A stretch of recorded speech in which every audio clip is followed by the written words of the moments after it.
Nós estamos começando a segunda semana do tempo comum.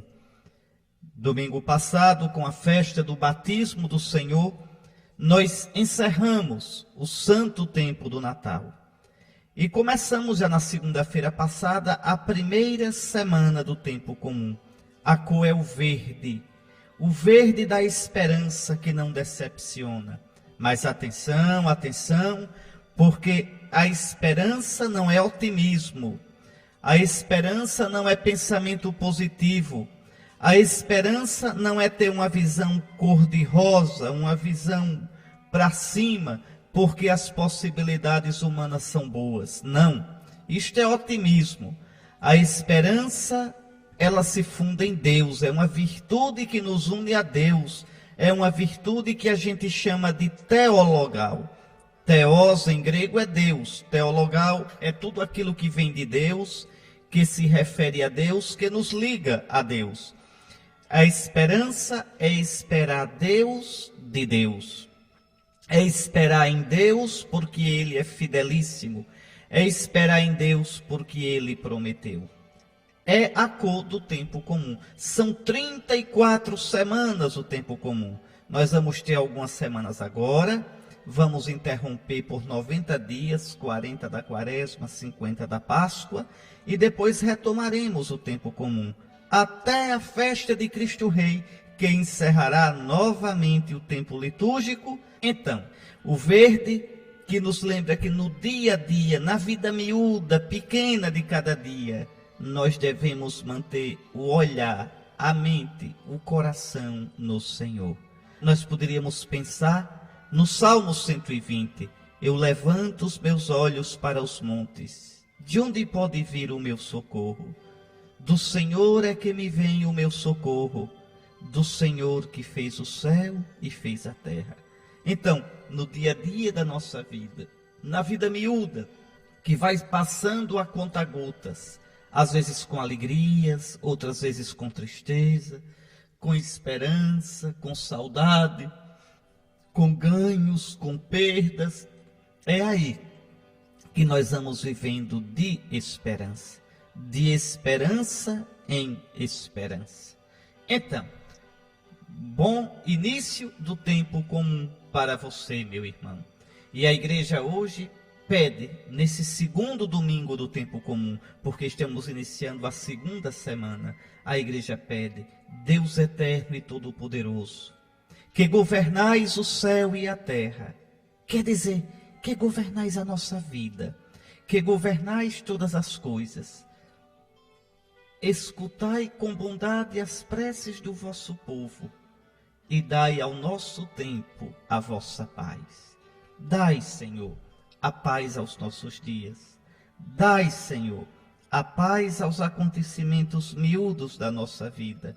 Dai-nos a paz. A vossa paz, a paz que o vosso Jesus trouxe quando se fez homem, unindo o céu e a terra. Paz para nossos corações, paz para nossas famílias, paz para nossa juventude, paz para nossa sociedade, para toda a humanidade. Eis aqui, nós ainda estamos vivendo na liturgia um restinho, algumas fagulhas do tempo do Natal. Esta leitura primeira, ela é o terceiro cântico do servo sofredor. Lembrem esse personagem misterioso que Isaías apresentou e que é o Cristo Jesus. Durante o tempo do Natal, domingo passado, na festa do batismo do Senhor, a primeira leitura foi o primeiro cântico do servo sofredor. Eis o meu servo, que eu amparo. Eis o meu eleito, no qual eu tenho prazer.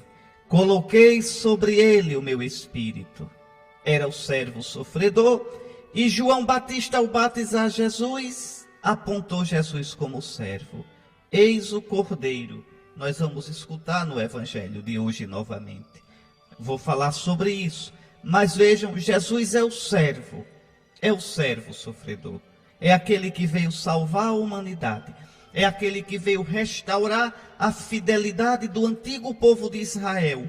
e veio atrair os pagãos para o verdadeiro Deus, mas veio fazer isto pelo caminho da humildade, da pobreza, da simplicidade da cruz. Na primeira leitura de hoje, que acabamos de escutar, ouvimos o terceiro cântico do servo, um trechinho. E Deus diz ao seu servo, Deus diz a Jesus: Tu és o meu servo Israel, em quem serei glorificado. Você pode dizer, mas Dom Henrique, espere aí. Se esse texto está se referindo a Jesus, por que fala em Israel? Israel não é só uma pessoa, Israel é um povo todo, é verdade. Se você olhar os 4 cânticos do servo sofredor, às vezes ele fala como se fosse para uma pessoa, como se o servo fosse uma pessoa, e às vezes como se o servo fosse o povo todo de Israel. É que Jesus, meus irmãos, o Messias, concentra nele todo o povo de Israel. Todo o povo de Israel. Eu vou lhe dar 3 exemplos para você entender isso. Primeiro, lembra que a gente escutou no Evangelho de Mateus, no domingo atrasado, a seguinte passagem: Jesus foi levado por José para o Egito, com Maria, sua mãe. E depois que Herodes morreu, o anjo mandou que José trouxesse de volta para a Terra Santa Jesus. E aí São Mateus diz, preste bem atenção: isto aconteceu para se cumprir a escritura que diz: do Egito chamei o meu filho. Onde é que a escritura diz isso, pelo amor de Deus? Diz no profeta Oséias. No capítulo 11 do profeta Oséias diz assim, olha: quando Israel era ainda um menino, eu o amei, e do Egito chamei o meu filho. Essa palavra do profeta Oséias, Deus está dizendo, pensando lá no Êxodo. Quer dizer, quando o povo de Israel estava ainda no começo, eu o amei. E do Egito eu trouxe esse povo, eu chamei o meu filho. E como é que São Mateus agora diz que Jesus veio do Egito para cumprir a escritura? É porque em Jesus a história de Israel é passada a limpo. Jesus é o verdadeiro Israel. São Paulo diz na carta aos Gálatas que Jesus é a verdadeira descendência de Abraão. A descendência de Abraão é o povo de Israel. Mas o povo de Israel existe por causa do Messias e para o Messias. O povo de Israel se concentra em Jesus. Quer outro exemplo? Israel no deserto foi tentado e caiu. Caiu reclamando da fome, Deus deu o maná. Caiu porque adorou um bezerro de ouro, buscando segurança. Caiu porque no momento de dúvida tentou a Deus. Jesus vai para o deserto, é tentado e vence. E assim purifica, perdoa, redime, expia a queda de Israel. Está vendo? Jesus refaz a história de Israel. Jesus é o Israel verdadeiro. Como Jesus é a humanidade verdadeira. Um terceiro exemplo, vou dar. Olha o capítulo 5 do profeta Isaías. Deus fala de uma vinha. Diz assim: o meu amado plantou uma vinha, cercou-a, construiu uma torre, fez um lagar, escolheu as melhores cepas de uva, plantou. Quando esperou uva doce, o que veio foi uva azeda. O que é que eu vou fazer agora com a minha vinha? Eu vou quebrar a cerca, para que os animais devastem a vinha. Eu vou impedir que as nuvens do céu chovam sobre ela. A vinha do Senhor dos Exércitos é a casa de Israel. E o povo de Judá é a sua plantação preferida. Eu esperava obras de justiça, e o que veio foi a iniquidade. Então veja, quem é a vinha do Senhor dos Exércitos? É a casa de Israel. É o povo do Antigo Testamento. Aí no capítulo 15 do Evangelho de João, o que Jesus diz? Eu sou a verdadeira vinha, e o meu pai é o agricultor. Israel é a falsa vinha? Não é falsa, mas Israel era apenas uma figura, uma preparação para o Messias. Estão vendo? Então, o povo de Israel todo representa Cristo. Cristo concentra nele, Cristo encarna nele o povo de Israel todo. Eu vou dizer o nome que os estudiosos dizem, tá certo? Cristo é uma personalidade corporativa. Quer dizer, é uma pessoa que incorpora nele uma multidão. Quer ver uma coisa? O sim de Cristo vale pelo sim da humanidade toda. O sim de Cristo feito homem, dado ao Pai, resgatou o pecado do homem. São Paulo diz isso no capítulo 5 da carta aos Romanos. Pode olhar. Como pelo pecado de um só a morte entrou no mundo. Veja, Adão. Adão é uma figura corporativa. Muito mais o ato de obediência de um só trouxe a salvação para todos. De modo que onde abundou o pecado, superabundou a graça. Então, Cristo aqui concentra, representa a humanidade toda. Nesta leitura do profeta Isaías, Cristo concentra, Cristo representa todo o povo de Israel. O antigo Israel e o novo Israel, que é a igreja. Tu és o meu servo, Israel, em quem serei glorificado. Que coisa linda. O Pai vai glorificar seu nome. O Pai vai mostrar seu amor na vida de Jesus. Mas para isso é preciso que Jesus seja obediente até a morte e morte de cruz. Para isso é preciso que Jesus de verdade se entregue ao Pai. Faça a vontade do Pai. E é interessante que no final da vida Jesus vai dizer: eu te glorifiquei na terra. Ou seja, eu, Pai, com a minha vida, eu, Pai, com a minha palavra, eu, Pai, com as minhas obras, busquei somente a tua glória e fiz a tua vontade. Jesus vai dizer no fim da vida: Pai, glorifica o teu nome. E o Pai responde do céu: já o glorifiquei e o glorificarei novamente. Glorificou as margens do Jordão quando ungiu Jesus e disse: este é o meu filho amado. Glorificou na transfiguração, mas glorificou na vida toda de Jesus. Eu já o glorifiquei e o glorificarei novamente. Quando? Na cruz.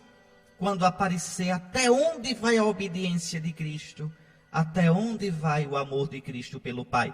Por isso Jesus vai dizer: o mundo saberá que eu amo o Pai.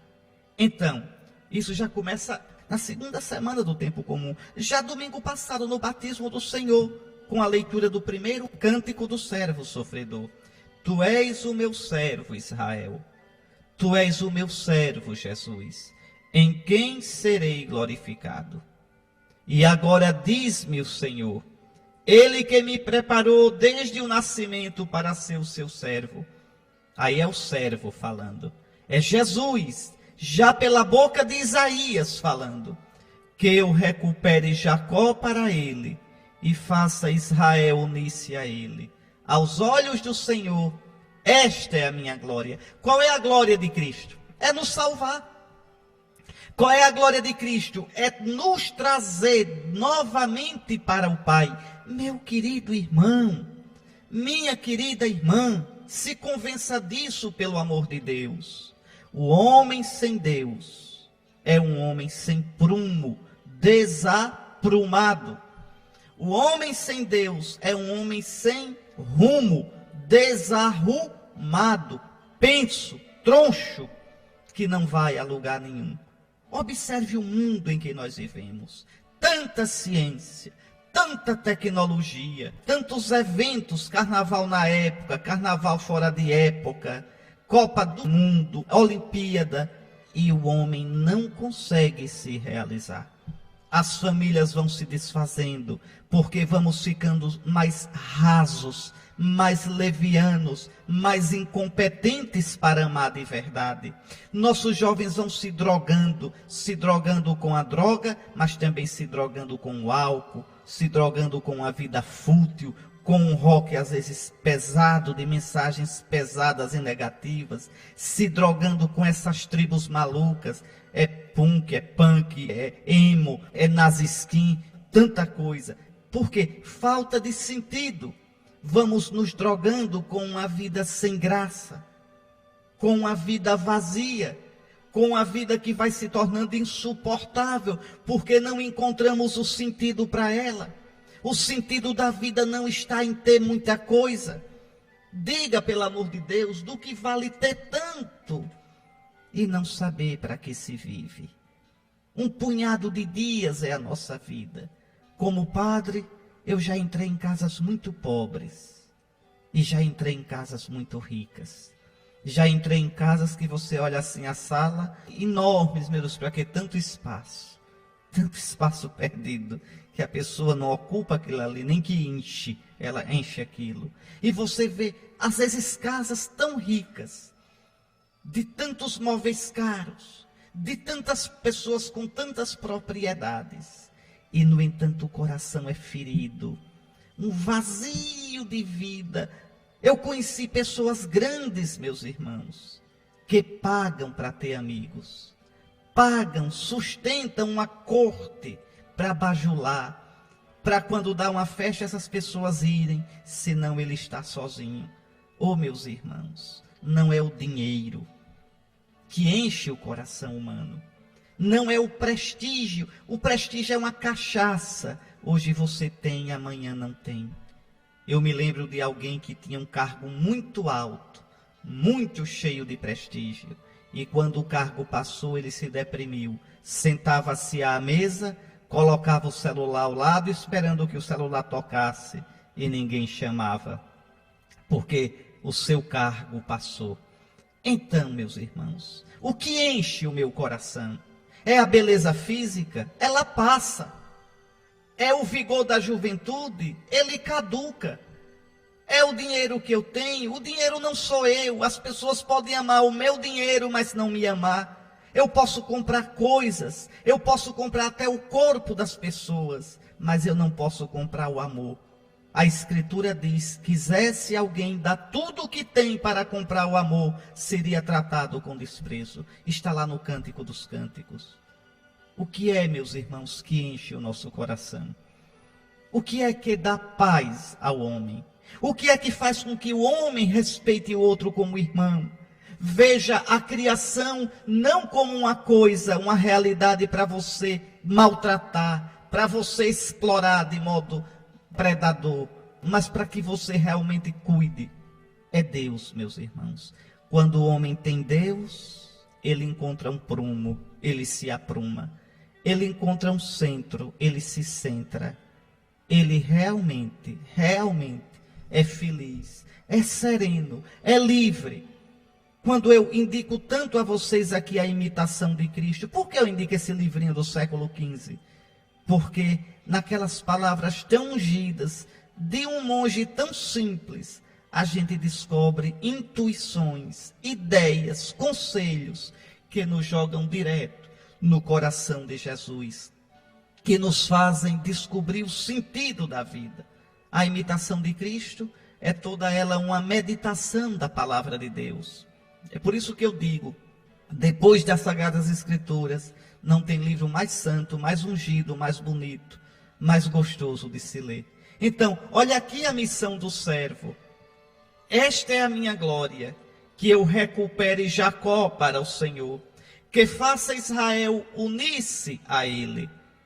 Aí Deus diz ao servo, Deus diz a Jesus, não basta seres meu servo, para restaurar as tribos de Jacó, para reconduzir o resto de Israel. Não, o Messias não vem só para Israel.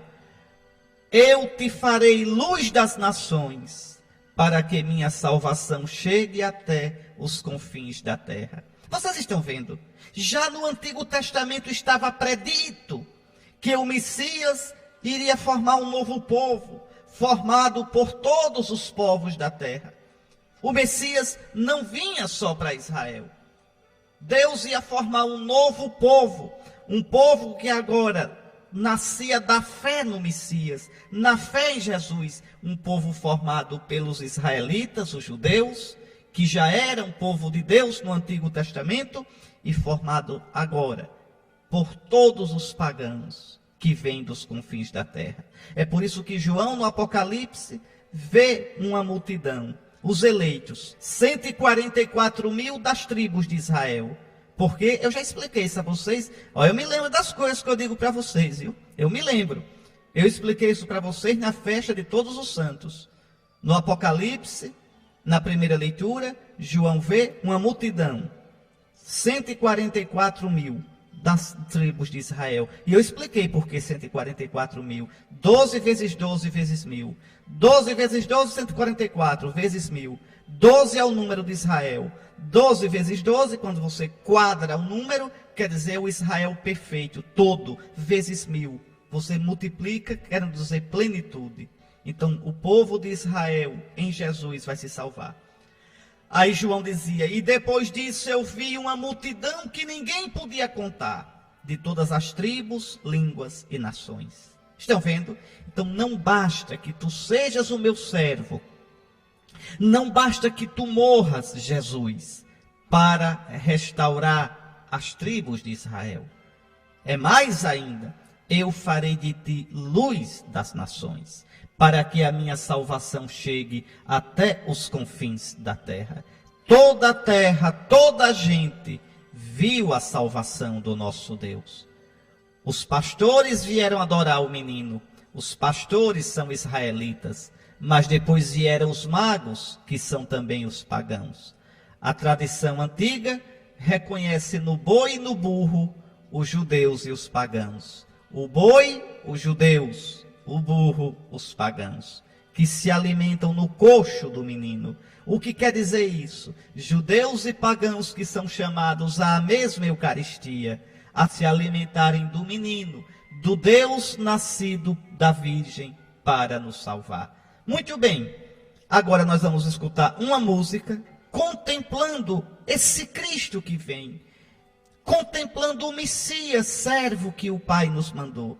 Enquanto escuta a música, pensando nessa leitura, diga a Jesus, Jesus, eu te reconheço como Salvador, eu te aceito como Salvador, Jesus, eu te amo, ajuda-me, Jesus, a crer em ti de verdade, a colocar meus passos nos teus passos, a fazer do teu caminho o meu caminho, a viver na tua vontade, meu Salvador.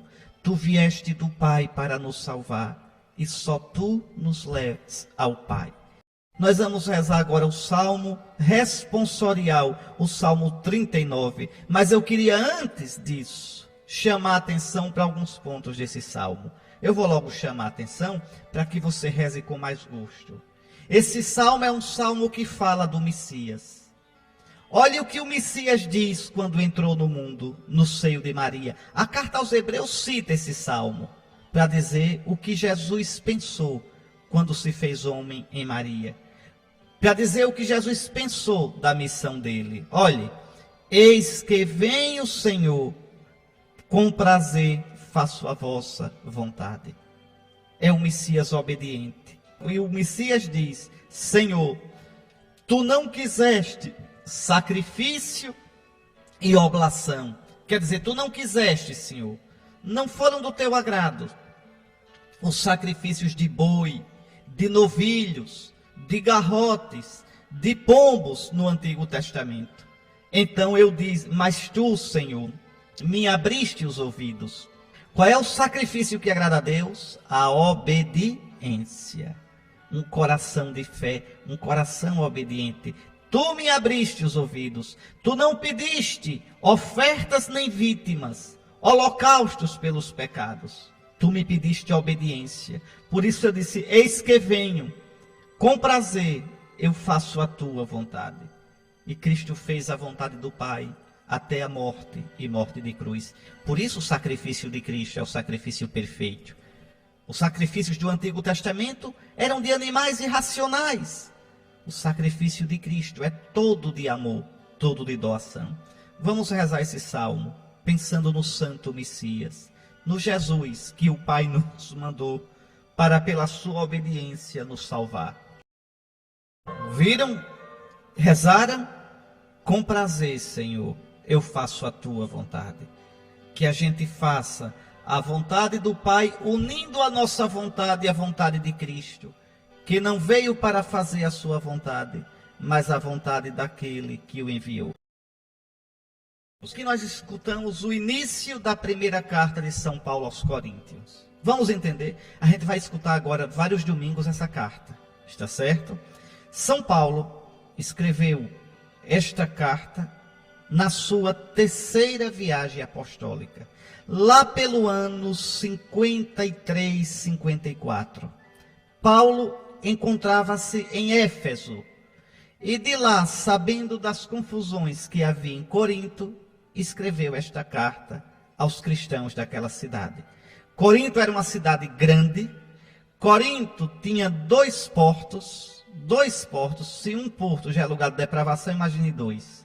Então a coisa era, como diz o povo, barra pesada. Corinto era uma cidade tão depravadinha, tão para frentex, com tanto inferninho, com tanto rock pesado, rolava tanta droga.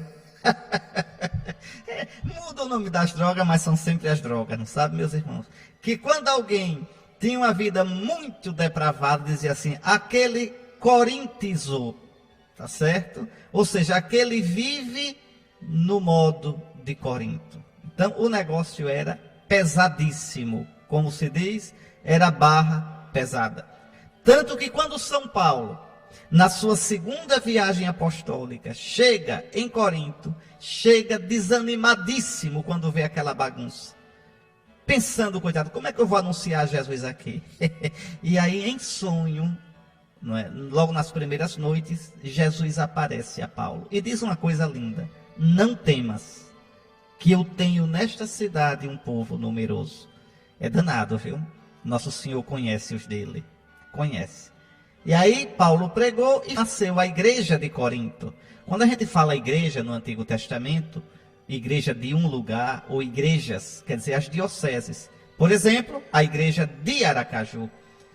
Não é só a igreja em Aracaju, não é isso? É a igreja de Aracaju, a igreja de Propriá, a igreja de Estância. Existe uma igreja onde existe o bispo legítimo, sucessor dos apóstolos, que celebra com seu clero a Eucaristia válida, legítima, e prega a palavra de Deus, de acordo com a tradição dos apóstolos. Aí existe a igreja. Então Paulo escreve a igreja de Corinto. E por que escreve? Porque os coríntios gostavam de uma divisão. Gostavam de um diz que diz. Gostavam de fazer partidos. Eu sou de Paulo, eu sou de Pedro, eu sou de Apolo, eu sou de Cristo. Às vezes a gente gosta, né, desse negócio de formar umas patotas. Quantas vezes eu já encontrei as patotinhas nas paróquias, um não fala com o outro, um arenga com o outro, um quer dominar o padre, às vezes até bota o padre no seu partido, que padre não deve ter partido nenhum, deve estar acima de todos esses grupos. Então, que coisa triste. Por isso Paulo escreve aos Coríntios, por causa das divisões e de outros problemas que surgiram. E vejam aqui a introdução, como é que São Paulo se apresenta. Paulo, chamado a ser apóstolo. Vejam, Paulo não se fez a si mesmo apóstolo. Tem tantos hoje, bispo fulano, né? Apóstolo fulano, missionário fulano. Não, ninguém pode se escolher assim não. É Cristo que chama. E Cristo chama pela voz da igreja. Até São Paulo, que foi chamado diretamente por Cristo, precisou receber o batismo das mãos da igreja, pelas mãos de Ananias. Precisou depois ir a Jerusalém para ver Pedro e ficar com ele. Precisou ir a Jerusalém para depois encontrar-se com Pedro, Tiago e João. Está vendo? A igreja não é um galpão sem paredes, sem porta nem janela, não. Não é assim. Paulo, chamado a ser apóstolo de Jesus Cristo. Está vendo? A palavra apóstolo quer dizer enviado. Veja, apóstolo de Jesus Cristo, não é apóstolo dele mesmo, não.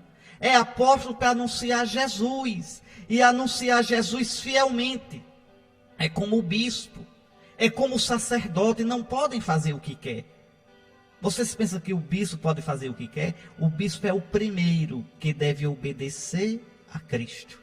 É o primeiro que deve pregar a fé católica íntegra, a doutrina católica, a moral católica, a disciplina católica.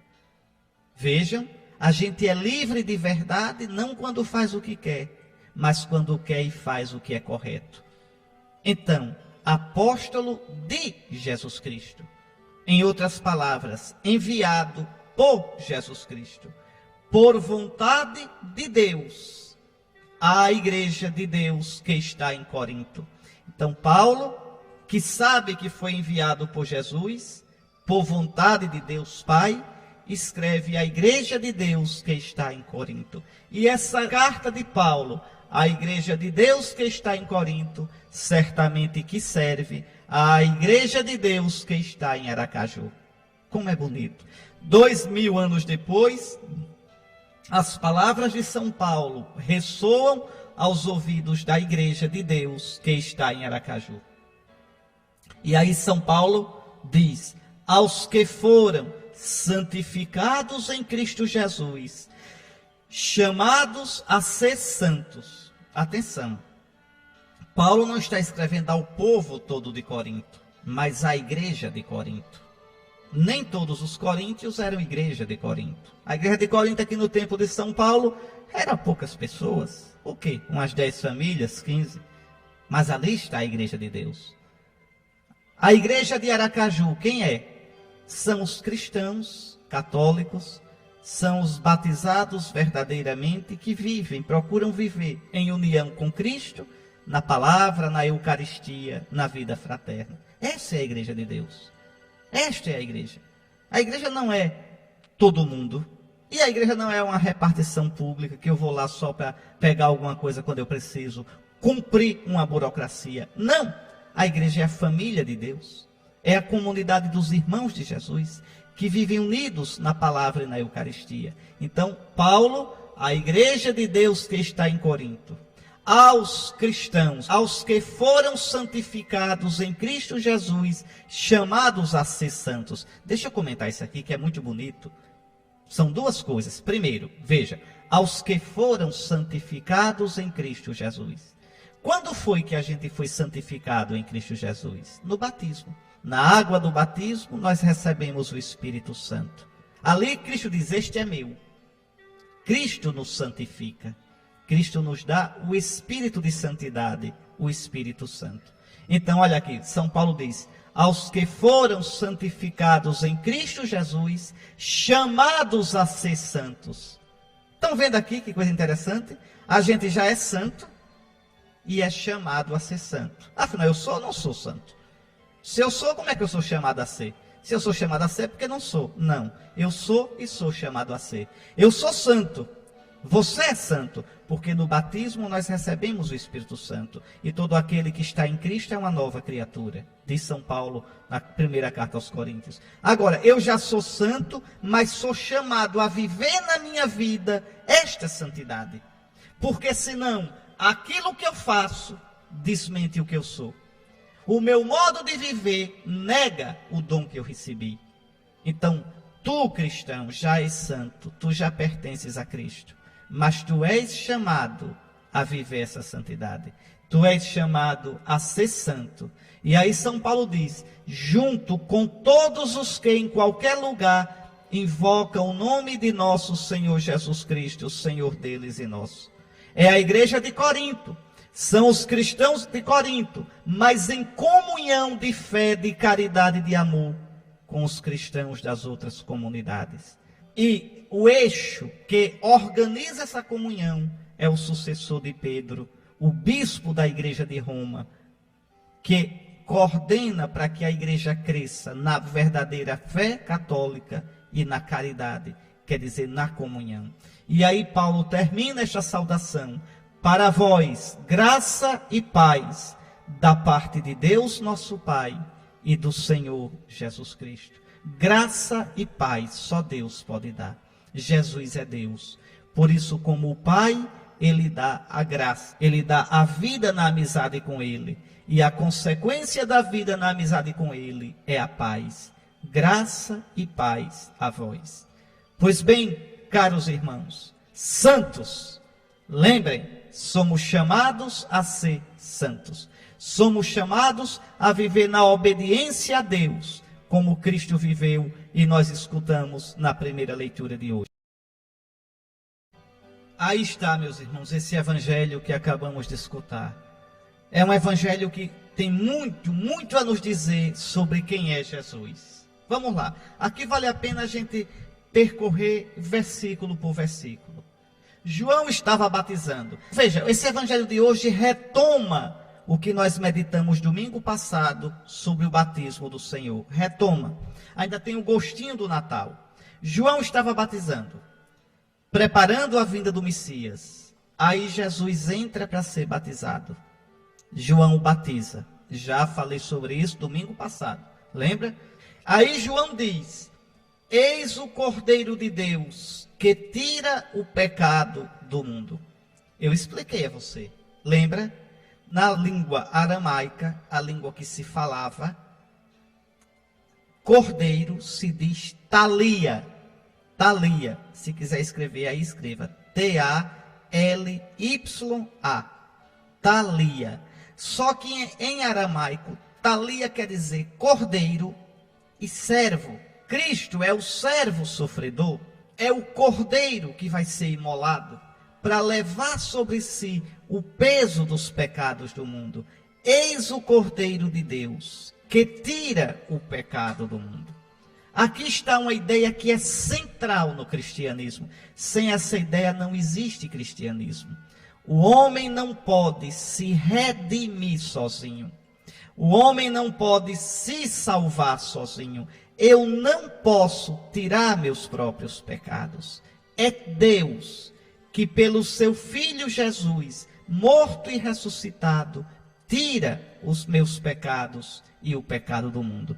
É por isso que a ideia de reencarnação é totalmente incompatível com o cristianismo.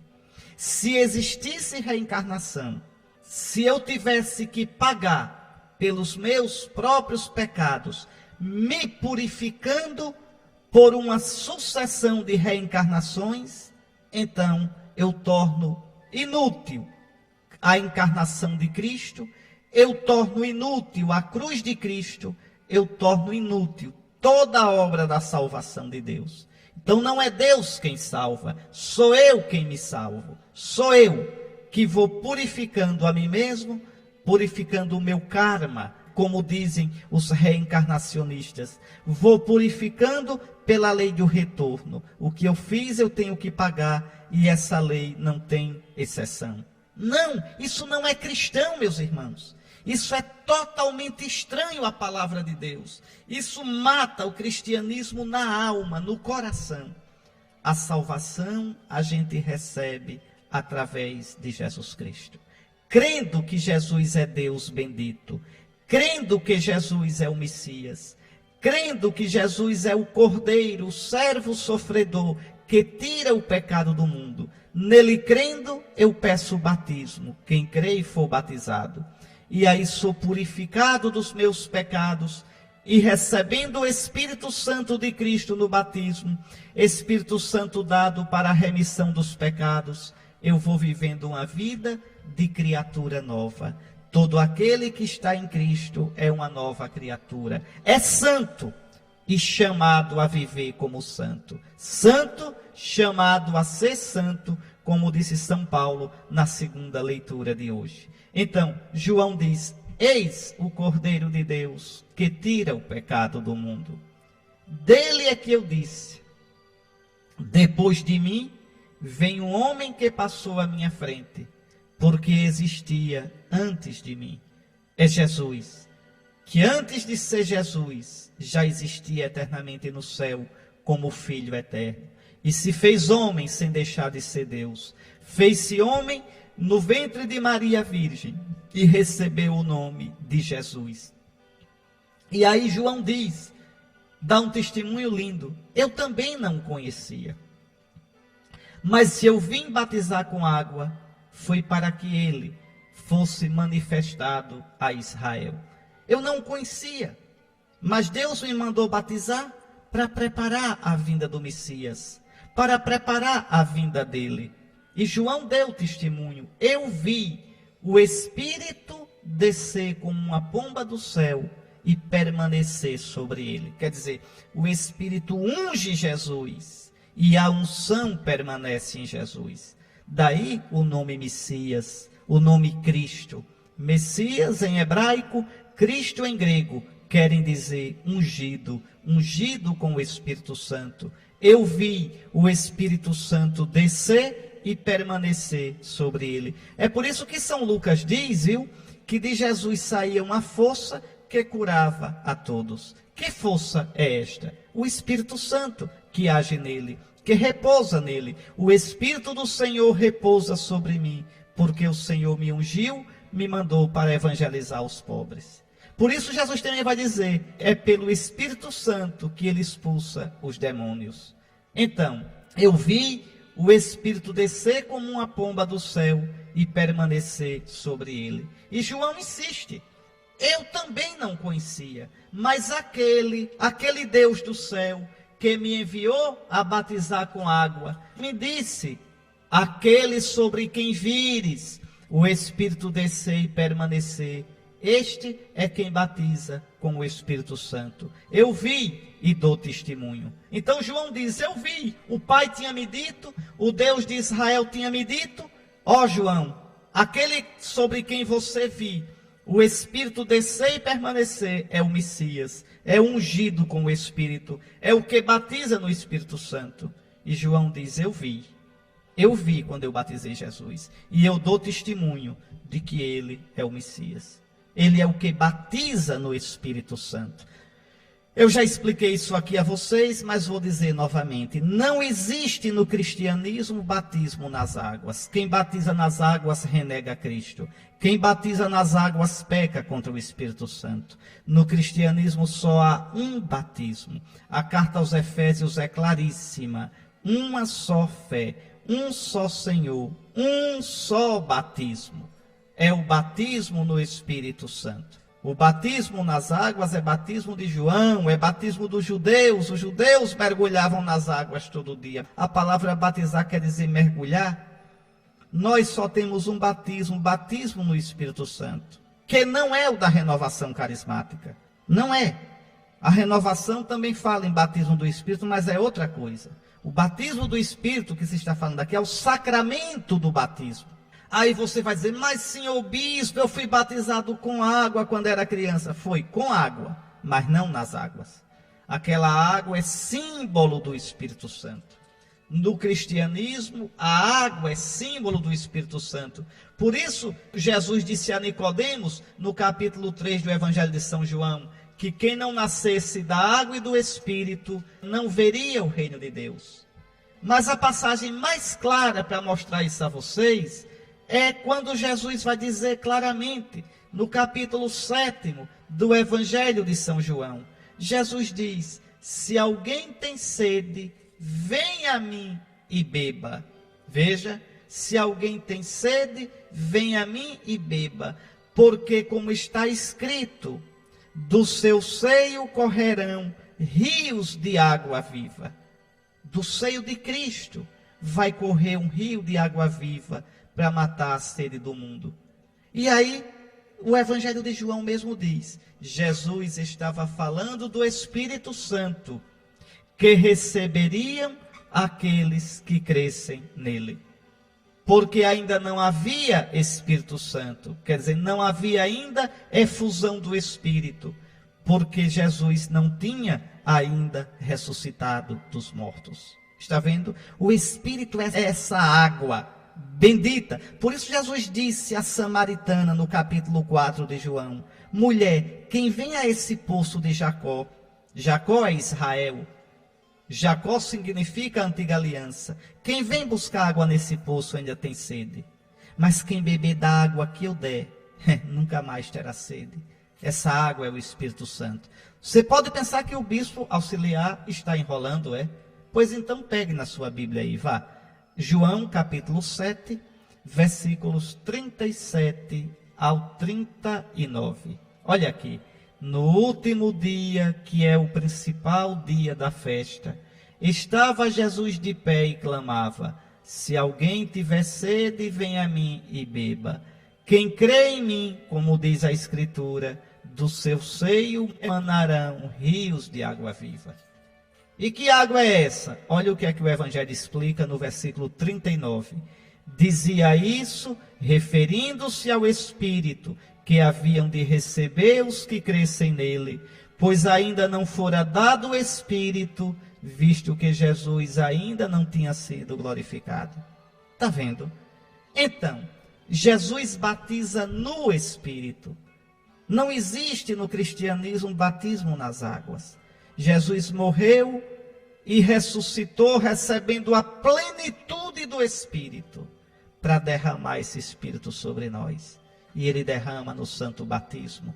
Derrama no batismo o Espírito como vida nova. E na crisma derrama o Espírito como força. Força para sustentar o nome de Jesus. Olhe, alguns de vocês dizem o sacramento do crisma. Está errado. É o sacramento da crisma. Tá certo? A crisma, ou a confirmação, ou a crismação. O crisma é o óleo, não é o sacramento. No sacramento da crisma, a gente recebe a unção com o crisma. O crisma é o óleo de oliveira misturado com essência, perfumado, que é consagrado pelo bispo na quinta-feira santa. Então, a gente recebe o Espírito Santo de Jesus em cada sacramento, e de modo especial no batismo como vida e na crisma como força. Jesus é aquele que, ungido pelo Espírito, batiza no Espírito, nos renova, nos faz santos, chamados a ser santos. Atrai todos os povos, judeus e pagãos, como disse o servo da primeira leitura, para que todos creiam em Jesus e a salvação chegue até os confins da terra. Estamos terminando com a graça de Deus, mais uma vez alimentados com a palavra de Deus, mais uma vez vendo o quanto é rica, o quanto é bela, o quanto é doce essa palavra de Deus. Tua palavra é luz para os meus passos, lâmpada para o meu caminho. A tua lei é mais doce que o mel que sai dos favos. Por isso o teu servo tanto a ama. Meus queridos irmãos, uma santa semana, uma semana abençoada para todos vocês. Aliás, nós temos tantos padres virtuosos. Eu conheço tantos padres que me edificam com a vida. Jovens, de meia idade, idosos. Tantos padres que deram a vida por Cristo. E porque um ou outro é infiel nisso ou naquilo, então a gente vai e generaliza e critica nossos padres. Eu não me espanto quando gente de fora da igreja e até os inimigos da igreja enxovalham a vida do clero. Mas eu me escandalizo quando leigos, gente que comunga das mãos desses padres, que recebe o perdão dos pecados pelo ministério desses padres, que escuta a palavra de Deus da boca desses padres, se comprazem em falar mal da vida moral dos padres. Que vergonha! Que vergonha, que falta de fé, que espírito de fofoca e de maledicência. Façamos assim não, meus irmãos. Se você sabe que algum padre está com alguma fraqueza, reze por ele. Se persiste, se quiser, converse com o bispo. Pode conversar. O bispo é pai. Aquele báculo que a gente usa, aquele cajado, não é para jogar na cabeça do povo, não. É de pastor. Lembre, todo reino dividido contra si mesmo perece. Então, ao invés de falar mal dos padres, ajude a formá-los bem. Ajude, para que a igreja possa, no futuro, ter tantos padres piedosos, santos, castos, celibatários, retos, preparados espiritual e intelectualmente, humanamente, que seja orgulho para a igreja e uma bênção para a sociedade. Tá bom. O Senhor esteja convosco, abençoe-vos o Deus Todo-Poderoso, Pai, Filho e Espírito Santo. Bom domingo, boa semana.